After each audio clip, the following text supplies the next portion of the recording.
S fotografijo se ukvarjam od mladih let. V letih 70 smo skupaj s prijatelji se odločili tudi za organizirano obliko delovanja v okviru fotografije in ustanovili skupino 75 na Goriškem, ki še vedno deluje in torej smo skoraj pri 50 letih dejavnosti. V zadnjih letih, čeprav imam rad vse fotografske, ko bi rekel, zvrsti in tehnike, se odločil, da v glavnem delam na projektih in predvsem takih, ki so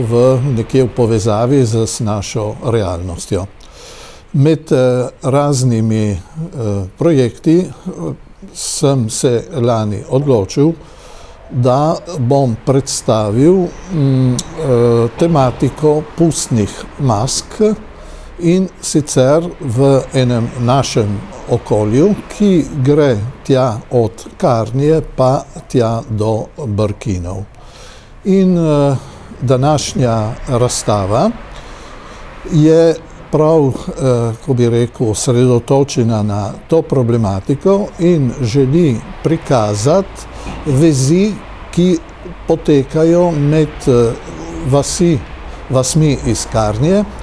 in preko Benečije, potem preko Soške doline, tja do Cerknega in do Brkinov. So to maske, ki spadajo k pravemu pustu in ni to nek karneval, ampak je izraz, kako bi rekel, ene tradicije, ki povezuje vse te, bi lahko rekli,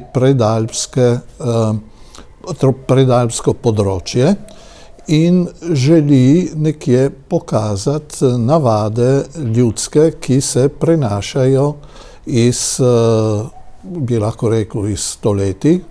in nekje tudi se povezujejo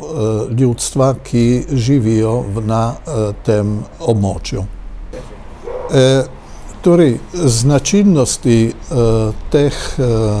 mask so te, da so ljudske tradicije in kjer se uporablja predvsem, ko bi rekel, les kot material in določeni elementi pa, kot so cvetlice, ki so nekje, kako bi rekel, edini, ki povezujejo našo Rezijo, Benečijo pa tja do Istre.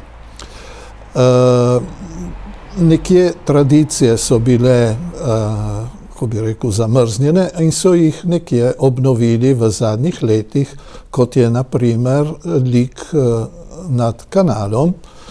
ki spada v to serijo. Podčrtal bi tudi pomembnost in se mi zelo to, ko bi rekel, navdušen nad prireditvijo, ki poteka vsako leto v Špetru za pust, kjer tam je edina, kako bi rekel, povorka, kjer so prikazane prav tovrstne maske in niso to, kako bi rekel, ti pustni sprevodi moderni, ampak se naslanja na tradicijo in tam imamo res možnost, da, kako bi rekel, si ogledamo vaške like, ki tam nastopajo.